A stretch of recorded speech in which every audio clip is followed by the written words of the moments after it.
Seja bem-vindo a mais um Quadrangular SerpaCast. E hoje nós estamos aqui com o obreiro Roberto para compartilharmos um pouco, falarmos um pouco do testemunho de vida dele, como Deus transformou a vida dele, como Deus trouxe ele, da onde ele estava para a casa do Senhor, para a igreja. E hoje ele está aqui para compartilhar conosco e acredito que vai ser uma grande bênção para a minha vida e para a sua vida. E antes de começarmos, eu gostaria que você compartilhasse esse vídeo, compartilhe, se inscreva no nosso canal, dê o seu link, seu like aí, ative o sininho para que mais vidas venham a ser alcançadas e ser abençoado em nome de Jesus.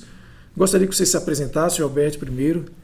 Boa noite, meu nome é Roberto, sou obreiro aqui da Igreja do Evangelho Quadrangular aqui do Serpa, da pastora Nadir, e estou aqui hoje para contar um pouco da minha vida, do meu testemunho, daquilo que Deus fez na minha vida, daquilo que Deus está fazendo, daquilo que Deus vai fazer. E eu creio que vai ser uns minutos, algumas horas aqui, alguns minutos muito interessante, muito bom, para que pessoas possam ver, para que pessoas possam olhar naquilo que Deus fez, como eu era, o que Deus fez na minha vida, o que Ele está fazendo. E vamos aí, vamos bater um papo, vamos conversar. E eu tenho certeza que Deus vai trabalhar na vida de muitas pessoas aqui, beleza? Amém. Roberto, eu gostaria que você falasse antes. Você nasceu num lar cristão? Não nasci num lar cristão. Depois a minha irmã mais nova, que hoje o Senhor já recolheu, é ela que chegou primeiro na igreja, e através dela foi a minha mãe, depois foi indo, e eu fui meio que na marra, Deus ali querendo puxar, Deus fazendo e eu querendo me segurar, mas até que um dia eu cheguei na igreja e estou aqui hoje para contar um pouquinho da minha vida. Então, no caso, através da sua irmã mais nova, você viu a Cristo. Mas antes de você vir para a igreja, como que era mais ou menos a sua vida assim? Conta para nós termos um... A minha vida não era muito boa, não. Minha vida eu era como que se diz assim, eu era como se fosse aquelas petequinhas na mão do diabo. Então eu fazia tudo de errado, com 12 anos de idade mais ou menos, eu já comecei a frequentar lugares errados, já comecei a frequentar favelas, com 13 anos já comecei a fumar, mexer e participar de muitas coisas. E ali eu fui me envolvendo cada vez mais e ali naqueles momentos ali foi passando, minha mãe muito preocupada, descia na favela às vezes, não me achava. A sua mãe nessa época não estava na igreja? Não, a minha mãe não era da igreja, mas era só a sua irmã? Só a minha irmã mais nova, e ela ficava muito preocupada. E aí eu ia, e às vezes saía na sexta-feira, voltava para casa só no domingo, e ali no meio de pagode, de festas e tudo isso. E aí foi passando, e fui pegando uma idade e não trabalhava, só queria ficar no meio da gandaia, na favela, nas festas. E uma coisa interessante que nós podemos falar isso, no caso você não trabalhava. Não. Mas nós sempre falamos assim, que não precisa de dinheiro para farrear, vamos colocar o nome farrear, para ir para a festa, porque de uma maneira ou de outra aparece alguém para nos ajudar a irmos para a festa, para a balada, para nos sustentar, vamos falar assim. Isso acontece muitas vezes. Você vai pedir um prato de comida, um lanche, a pessoa não te dá não. Isso é verdade. A pessoa não te dá. Mas se você chegar num boteco, numa roda onde tem ali, você não precisa pedir nada. Não precisa pedir, é rapidinho, ele já te dá um copo de cerveja, um copo de batida, já te dá uma maconha para você fumar, já dá qualquer coisa para você usar, assim, sem você pedir, sem você ter dinheiro. Então isso vai aparecendo e você vai usando e vai usando. Quando você vai ver, você já está bem envolvido com isso. Já está bem envolvido. E interessante que nessa minha caminhada aí, e sempre acontecia de pessoas crentes passar, ali tinha muitas coisas que acontecia na favela que eu frequentava. Pessoas passavam e tinha culto nas casas, e a gente não ligava muito para isso não, a gente queria só saber de farrear, igual você disse, farrear, é pagode, é cerveja, é cigarro, é droga, e aí foi passando esses tempos, e Jesus já tinha Nesse meio tempo aí, Jesus já ia começando a trabalhar. Já estava trabalhando. Jesus já começava a trabalhar na minha vida, através daí minha mãe foi para a igreja, através da minha irmã mais nova, da minha mãe também já começou a frequentar a igreja lá em Perus, do pastor Valdemar na época. Não era nem a igreja lá que tem hoje, era uma tenda que tinha na rua lá embaixo, na Avenida Doutor Silvio Campos, era uma tenda que o pastor Valdemar abriu lá, era lotado, porque ali era uma cruzada mesmo de milagre. Tinha muitos milagres. E às vezes a gente passava por lá, mas aquela multidão na rua. Vocês viam aquele monte de crente e... Não, a gente só passava e às vezes via minha mãe, minha irmã lá no meio lá, mas vamos pra farra, vamos pra um pagode. Uma coisa interessante também, uma coisa que me fez lembrar agora, uma vez, antes de eu me converter também, um tio meu perguntou para mim assim, passava os crentes, né, de terno, gravata, a minha região lá é bastante quente, né, de paletó, eu falava, Júnior, você vai usar isso aí? Eu digo, nunca. Eu nunca vou colocar terno e gravata. E aí ele falou, e você crente? Eu digo, você crente nunca. Né? E eu me lembro uma vez que eu estava em uma cidade no Paraná chamada Francisco Beltrão. Voltando um pouquinho do assunto sobre as pessoas, se você pedir um prato de comida, né, a pessoa não tem para dar, mas se pedir outra coisa, eles lhe oferecem de mão beijada. Eu tinha 16 anos nessa época. 16 anos, estava lá trabalhando, vendendo chapéu. E eu passei a tarde inteira, até o horário de almoço, sem vender nada. Com fome, no horário de almoço, com fome. Aí eu fui caminhando, tinha uma lanchonete, tipo uma barraca de lanchonete. Eu falei assim, opa. Aí eu cheguei para a mulher e falei, moça, eu me lembro até hoje, era uma senhora, não era uma senhora, uma mulher mais ou menos 40, 45 anos. Eu falei, moça, a senhora quer comprar um chapéu? Ela falou, não, quero não, obrigado. E depois eu falei, a senhora quer trocar um chapéu por um lanche? Ela falou, não quero não. A senhora poderia me dar um lanche? Ela olhou para mim e falou, vai trabalhar, rapaz. Desse dia para cá eu nunca pedi nada para ninguém, mais nada para ninguém. Então, tá vendo? Eu fui lá, estava trabalhando com 16 anos, em um lugar que eu não conhecia ninguém, pedi um lanche para a mulher, ela olhou para mim e falou assim, vai trabalhar. Né? É dessa maneira mesmo, que acontece assim mesmo. Não te dão. E ali eu estava trabalhando, eu estava vendendo. Não te dão muito apoio não, é tipo assim, para ajudar, não tem muito não, mas é tipo assim, a gente também não pode colocar culpa nas pessoas, que às vezes as pessoas até falam assim, não, mas o fulano te levou para mau caminho. Não, ele não me levou para mau caminho. Não. Eu fui porque eu quis. Exato. A gente usou a droga porque a gente quis usar, a gente bebeu porque a gente quis beber. Eu poderia me revoltar. Isso, entendeu? Ninguém forçou.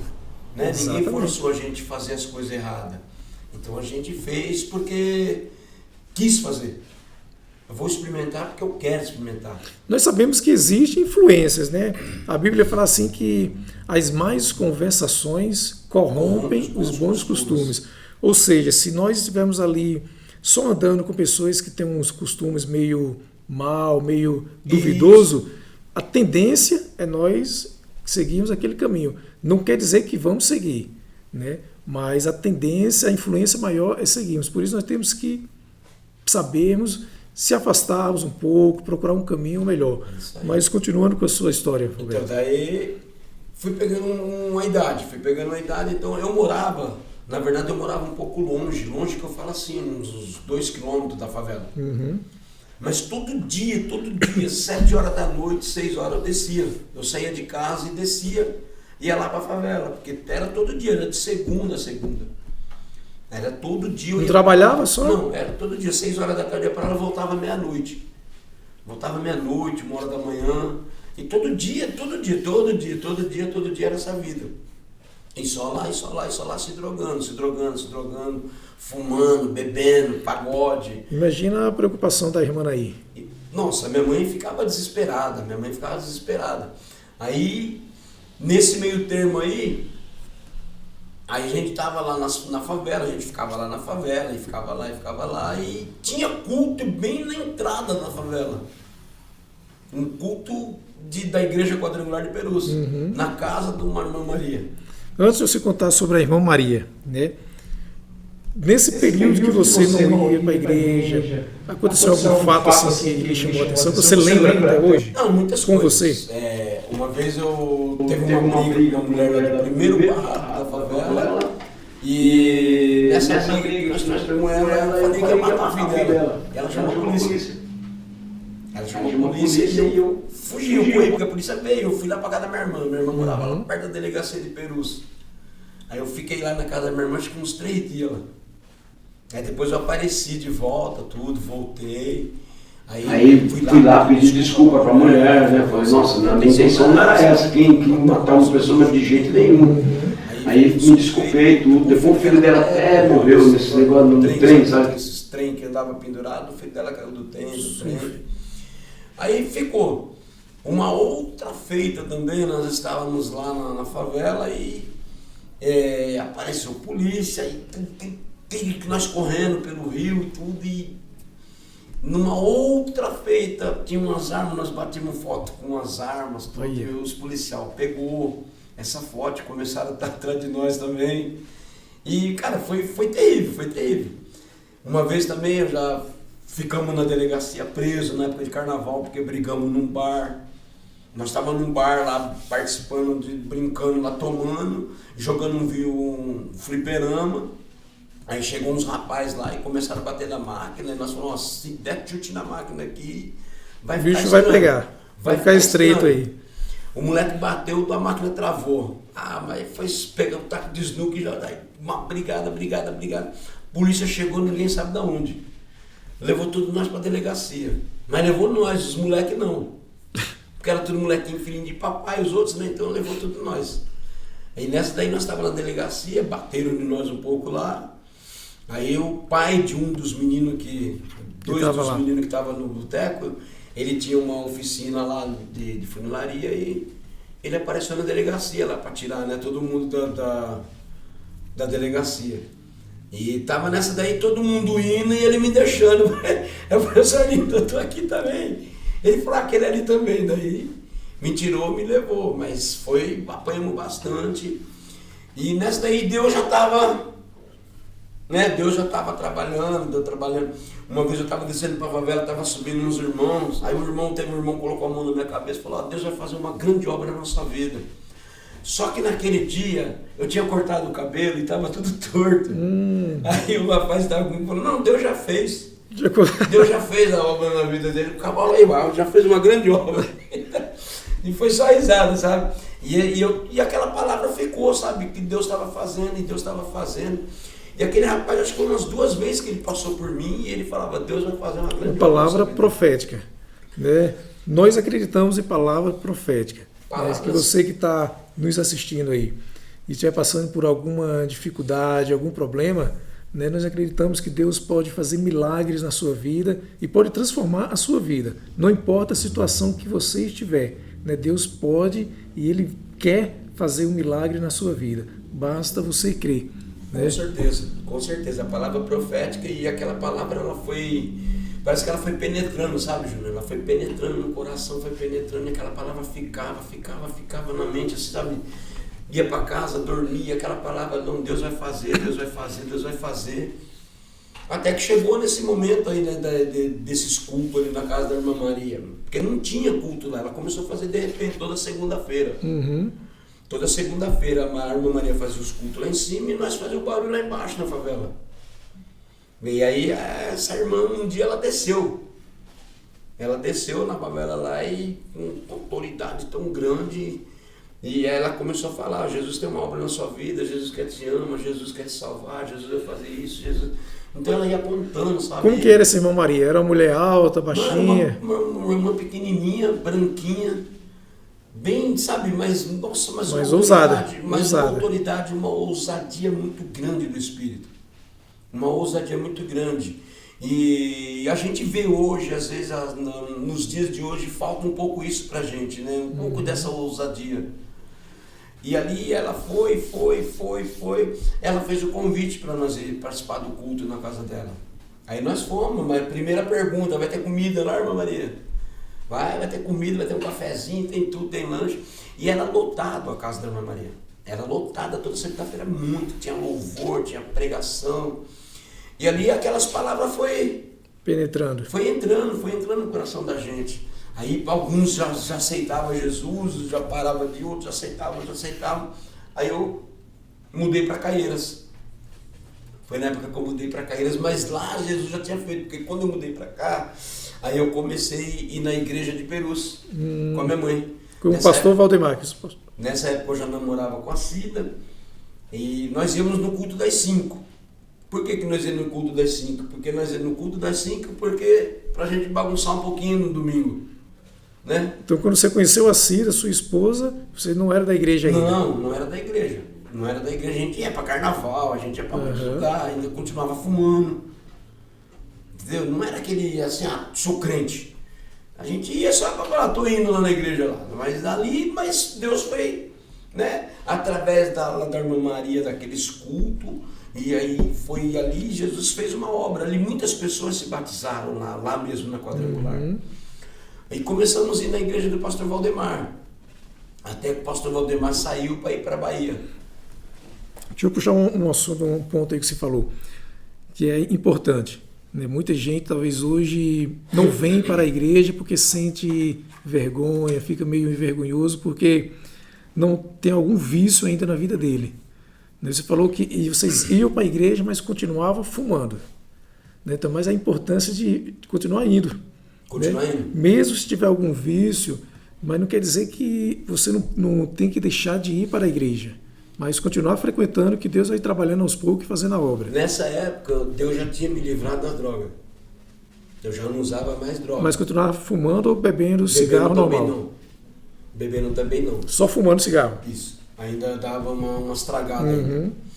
Mas aí Deus já tinha feito a obra minha lá naqueles cultos da irmã Maria. Entendi. Cara, eu sempre falo assim que se chegar no céu e lembrar e conhecer a irmã Maria, eu queria dar um abraço muito grande na irmã Maria, porque através da vida daquela mulher ousada que Deus já levou, ela tá com Jesus, só tá esperando o dia mesmo da volta, que todo mundo se reunir. Então ela, através da vida daquela mulher e através da vida daqueles irmãos que ministravam a palavra, mas eu digo que foi mais por causa da ousadia dela mesmo. Sem dúvida. E a gente depois pegou um respeito tão grande por aquela mulher que ela descia, a gente... Sabe, quando ela aparecia, já respeitava. Maria, sabe, um respeito muito grande. E a gente começou a participar, e dali muitas pessoas foram salvas. Muitas pessoas foram salvas. Eu acho que naquela época lá, acho que de 40 pessoas que a gente ficava lá, uns 35. 5 não quis, teve uns que não quis de jeito nenhum. Teve uns que foi, depois saiu. Mas aqueles, muitos ficaram muito firmes, tem muitos que estão firmes até hoje. E olha a importância que a palavra de Deus se cumpre. Diz que na velhice daríamos fruto. E a irmã Maria... Se crer, Júnior, e permanecer firme na presença desse Deus, cara, Deus ele é maravilhoso. Deus ele é capaz de mudar histórias que as pessoas não dão nada para você. As pessoas olham para você e falam, isso não tem jeito. Esse daqui de jeito nenhum. O meu pai mesmo, ele falava muito isso. Meu pai, a gente chegava em casa, ele só falava, isso daí não tem jeito, é tranqueiro, esse é lixo, esse não sei o que. Só falando palavras negativas. Então, e minha mãe não, lógico que tem jeito, Jesus pode fazer, Jesus vai. Então, e através da irmã Maria, do irmão, eu louvo muito a Deus, porque Deus fez a diferença na minha vida. Aquelas palavras proféticas daquele irmão que falou 2 vezes para mim que Deus estava fazendo uma grande obra na minha vida. Aquela palavra, ela suava muito. E eu vi o que Deus pôde fazer. Eu vi que Deus muda a história, que Deus faz a diferença. Que Deus, se a gente deixar Ele fazer o que Ele quer fazer na nossa vida, Ele muda a história. Ele vira cativeiro, ele faz de você, ele pega você lá do nada, onde as pessoas te colocaram, para você não é nada, você não vai ser nada, e te faz um homem vencedor, de família, abençoado na presença dele. Roberto, você falou que você começou a ir lá no pastor Valdemir, lá em Peru. É Valdemir ou Valdemar? Valdemar. Valdemar, em Perus. E lá era tipo uma tenda que tinha milagres. Não, daí quando eu comecei já era na igreja. Já era igreja. Já era igreja. Minha mãe quando foi era tenda ainda, a minha irmã. Aí você chegou a presenciar alguma coisa lá naquela época lá que também chamou sua atenção? Mesmo você não sendo totalmente não, assim. Teve muitos milagres eu vi lá, né? Muitas e coisas. você presenciou? Presenciei muitas coisas e mesmo assim não se firmava ainda. Mesmo assim não se firmava. Aí, dessa época aqui, o pastor Valdemar saiu, ele fez uma pregação ainda lá da videira verdadeira. Aí ele queria assumir uma igreja na Bahia. Hoje o pastor Valdemar ele é superintendente lá da Bahia. Então ele toma conta das igrejas, é uma benção, Valdemar. E ficou muitos pastores lá, o pastor Sérgio, depois veio o pastor Cardoso. Hoje eu não sei quem que está lá, na igreja de Perus. Mas daí nessa época, nós começamos a procurar, porque era longe a igreja. A gente morava aqui em Caieiras, então era difícil para a gente ir de domingo para o culto lá, era o ônibus. Aí, na Vila Rosina tem uma igreja. Começamos a o pastor Zé Carlos, não sei se o Eric conheceu ele. Isso é, pastor Zé Carlos. Aí a esposa dele. Aí nesse momento, nesses intervalos, teve algumas coisas na igreja, que eu não vou detalhar nada aqui, mas teve algumas coisas na igreja que não decepcionou assim na igreja. Ele acabou saindo da igreja, ele acabou indo para o mundo. Agora acho que ele voltou de novo, ele quer separar da mulher. Você teve uma brigada na igreja, teve algumas coisas na igreja que a igreja dispersou e demorou muito tempo. Não sei como é que está ainda a igreja da hoje, mas demorou muito tempo essa igreja se firmar. A igreja Valona está no preço. O negócio que eu vi lá, né? Aí nós ficamos nessa caída agora, eu vou pegar onde? E nessa época eu já estava mais firme. Não estava mais firme nessa igreja, estava se firmando mais, estava meio firme mesmo. E porque Deus já tinha feito a obra, Deus tinha feito a obra. Aí a irmã de mesa, não sei se você conheceu a irmã de mesa aqui na nossa igreja. Não. Eu já vi que estava entrando. Essa irmã de mesa trabalhava na Cida. Aí ela falou assim, eu tenho a igreja aqui embaixo, da pastora Nadia. Vocês não conheciam assim, eu não conhecia. Tem a igreja aqui embaixo, da pastora Nadia, vamos lá. Eu tinha um cara, eu tinha um negócio, eu era a pé. Nós vamos a pé dessa aqui. Eu era a pé. Aí eu cheguei numa igreja, fui na igreja aqui, cheguei numa igreja. Quando eu cheguei nessa igreja, foi em 94. Quando lá no CEP. Foi acho que em novembro de 94. Novembro de 94 foi que eu cheguei aqui. E era uma igreja que era embaixo daqui onde nós estamos praticamente. Era uma igrejinha pequenininha, era uma igreja que tinha uma portona azul, de madeira, com uma corrente desse tamanho, com um cadeadão. Para poder fechar? E nessa época quem abria a igreja era o Gevaldo. O Gevaldo com a Ana Silva, ele era o líder de louvor do Gevaldo. Era ele, a Ana Silvia, aí tinha um Marcelo, tinha uma outra... eu esqueci o nome dela, acho que é a Aninha, lá de cima, a Ana. Aí eles que faziam o louvor da nossa igreja.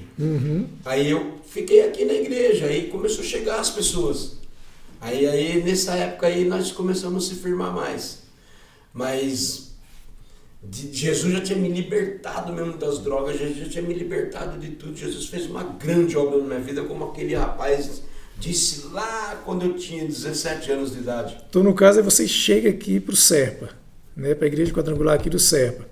Você falou que a igrejinha era pequena. Bem pequena. Você tem alguma recordação que logo no início, quando você chegou aqui, como foi o processo? A igreja era aquela igreja pequenininha, então era uma igreja que não tinha muitas pessoas, muitos membros, né? Não tinha muitos membros. Quando eu cheguei, a irmã Maria, o irmão Rosalino já estava, o Gevaldo, a Ana, a irmã Leninha, tinha a irmã Miriam, né? Nessa época que esses irmãos...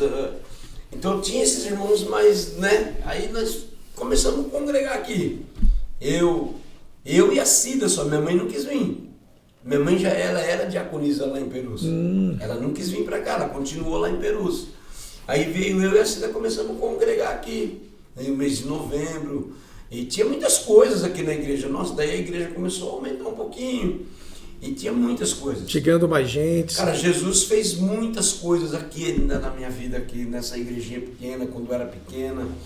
E a pastora vinha de Várzea Paulista nessa época. Ela não morava aqui ainda. Não morava aqui? Acho que não, nessa época ainda ela vinha de Várzea. Quando a igreja era pequenininha aqui, acho que ela vinha de Várzea ainda.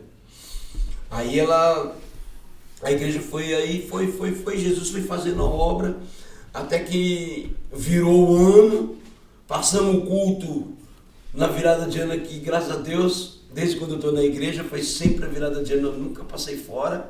Eu acho que, não sei se eu lembro se eu passei fora porque eu estava viajando, mas sempre foi na igreja. Aí quando foi no mês de abril do outro ano, dia 30 de abril de 95, foi o meu batismo. Aí foi depois do batismo que você começou a se envolver mesmo Ainda com o demorou um ministério? pouco para mim se envolver um pouco. Demorou um pouco para mim.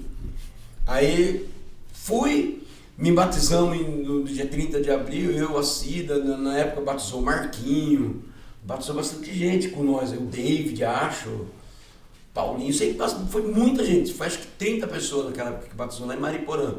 Um frio, aí se batizamos, aí eu lembro que uma vez nós estávamos em casa, aí chegou o Marquinhos, chegou os jovens. Uhum. Chegou lá em casa para chamar eu e a Cida para ir no primeiro acampamento de jovens. Se a gente gostaria de ir. Aí nós ficamos muito contentes, porque se sentimos importante, né? Lembraram da gente. Uhum.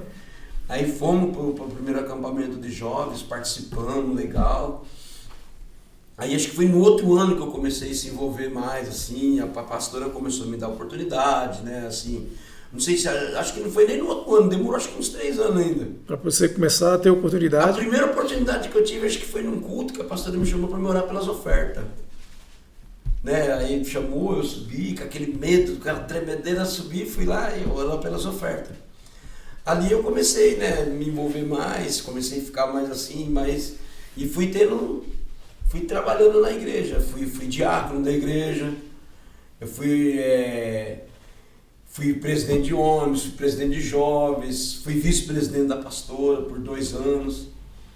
Eu fui vice-presidente da pastora e aí Deus foi fazendo muitas coisas na minha vida, Deus foi preparando.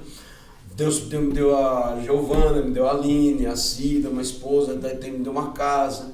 Eu pude ver o que eu era, o que eu tinha E o que Deus foi fazendo, o que Deus foi me dando, o que Deus foi colocando na minha mão, o que Deus foi fazendo e o que Ele está fazendo e o que Ele vai fazer.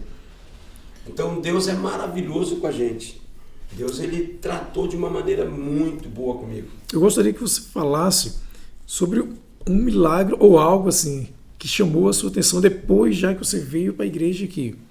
Né? Que você viu, suas experiências também como líder de homens, se você tem algum líder de jovens. Cara, como líder de homens, eu tive assim, porque como era uma igreja pequena ainda, não tinha aquele, então a gente se reunia muito, a gente ia muito para o monte.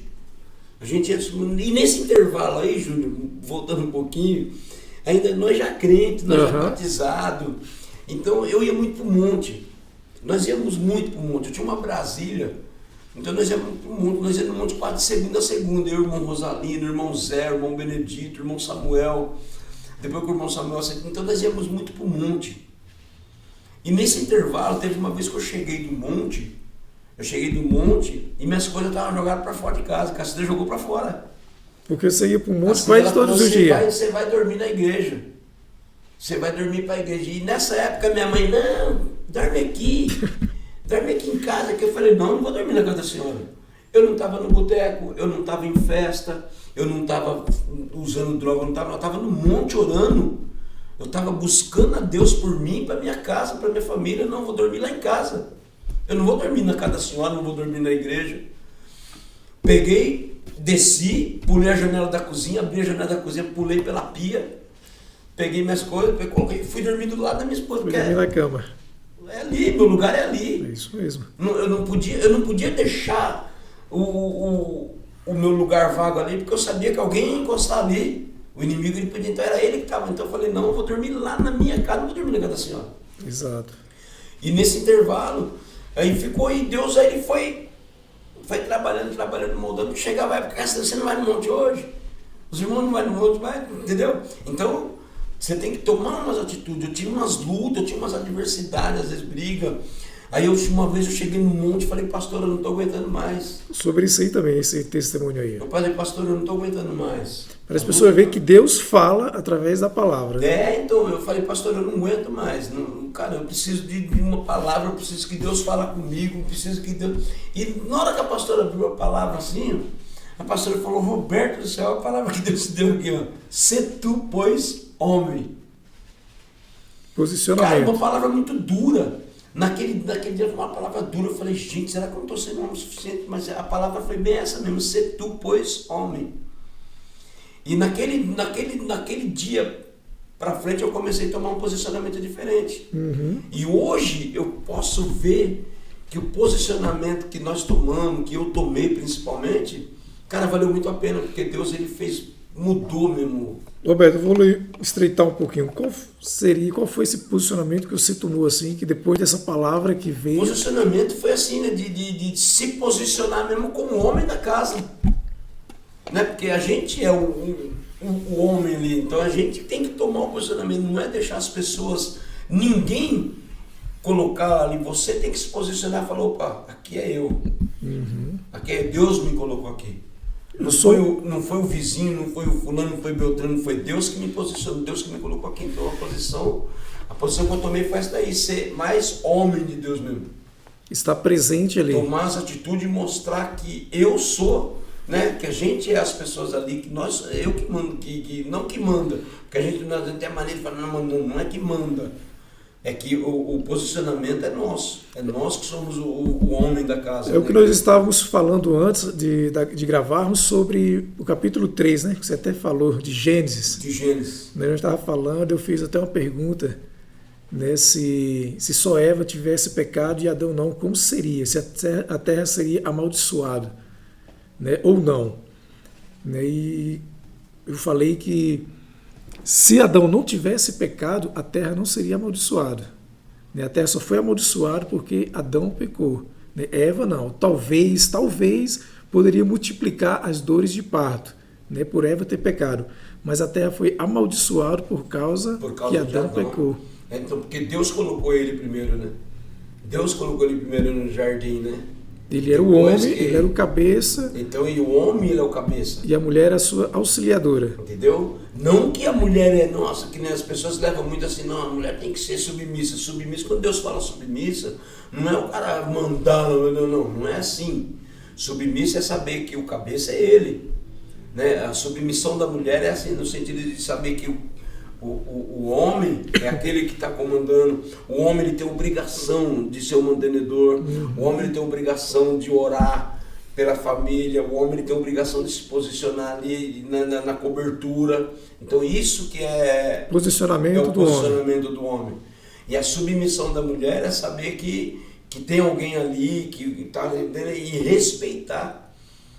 Né? Porque quando é muito fácil, assim, que se você dá toda a cobertura para sua esposa, se você ama, se você coisa, então é fácil ela se submissa a você. Né? Isso é fácil. Agora, vira algo assim automático. Isso, quando ela vê que você não está se posicionou, que você não está dando cobertura, que você não está fazendo, então fica difícil. Mas o posicionamento é isso daí, é você se posicionar e falar, não, eu estou aqui para ficar cegado aqui, eu protejo tudo aqui. Eu estou protegendo, entendeu? Né?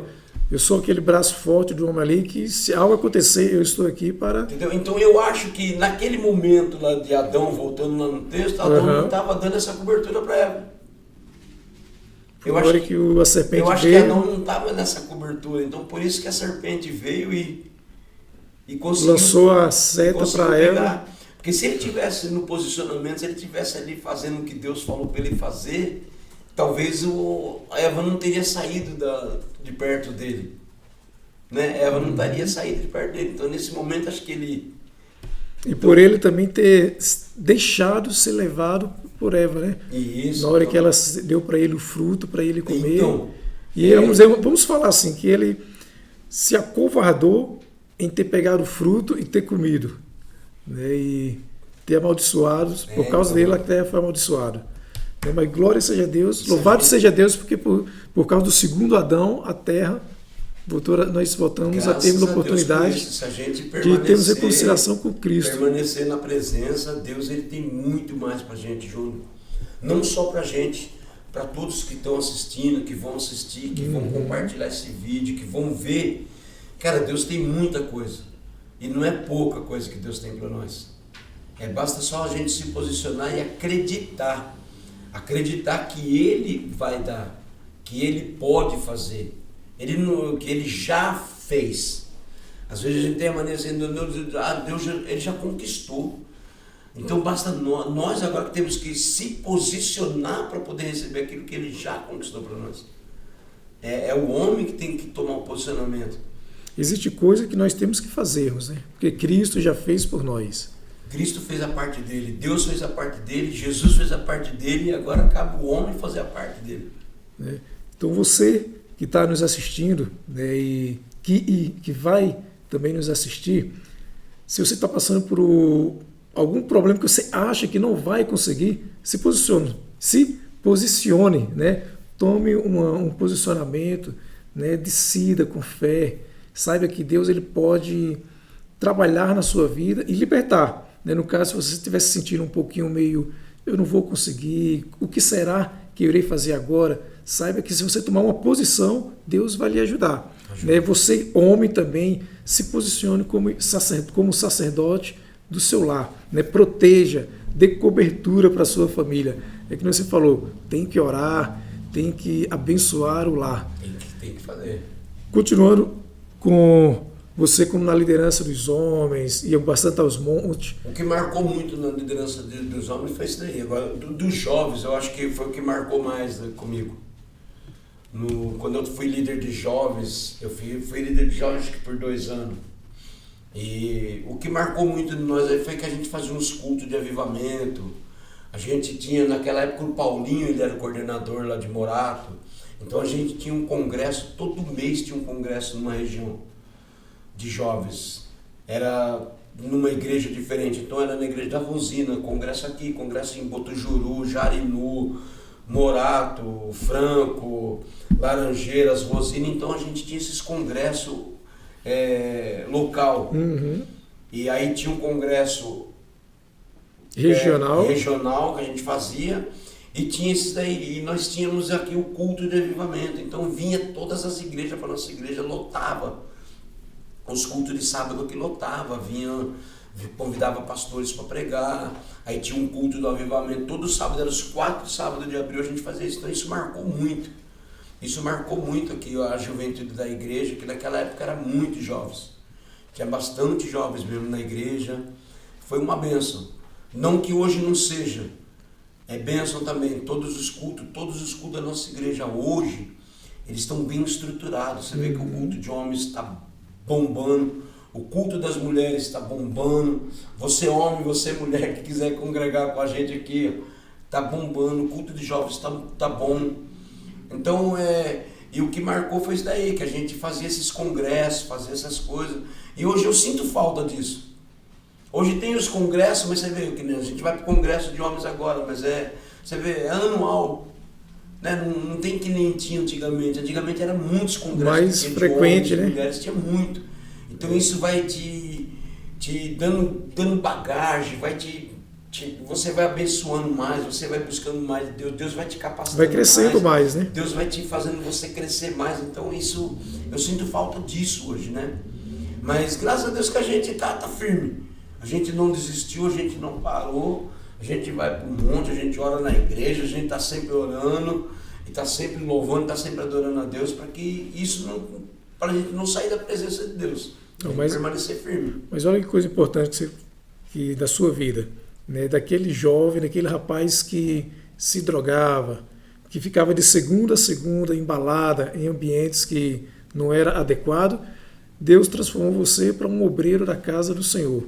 Né, presidente de jovens, presidente de homens, uma família abençoada, né, filhos crescidos, casados, netos, né, você já é avô agora, né, então Deus honrou. Deus né, abençoou. Deus honrou, abençoou e está continuando abençoando. Deus está abençoando bastante. Isso que é importante. E passei muitas lutas. Às vezes as pessoas falam, nossa, não, passei lutas. Nossa, passei muita luta. Fiquei 1 ano e pouco, quase 2 anos desempregado. Mas nesses 2 anos, basicamente, Deus supriu tudo. Nunca passei uma necessidade. Nunca, sabe, Deus, paguei todas as prestações do carro quando eu fiquei desempregado. Tive a Cida, sempre me ajudou bastante. Então, cara, nós sempre fomos uma família mesmo que, desde quando começou, no começo foi difícil. A Cida, tudo, mas depois Deus trabalhou. Hoje nós estamos muito bom, cara. Graças a Deus. Amém. Deus fez umas coisas tremendas. Deus vai estar fazendo, vai continuar fazendo. Amém. E nós estamos agora só curtindo, né? Abençoados, só na presença do Senhor. Amém. Que bênção, Roberto. Estamos caminhando para o encerramento, né? Infelizmente passa rápido, Passou voando essa conversa nossa aqui. É muito bom. Teremos muito mais papinho, oportunidade. Gostaria que você desse suas considerações finais aí, né? Falasse com aqueles que estão nos assistindo, fizesse convite, se eles quisessem estar conosco aqui, né? E o que você poderia falar para eles. Amém? Então, o que eu gostaria de falar para as pessoas, Júnior, é assim que você que está nos assistindo, você que ainda vai assistir, porque vai ser compartilhado, eu creio nisso, que você possa entender que existe um Deus que ele pode mudar a história, que ele pode virar cativeiro, que ele pode fazer a diferença.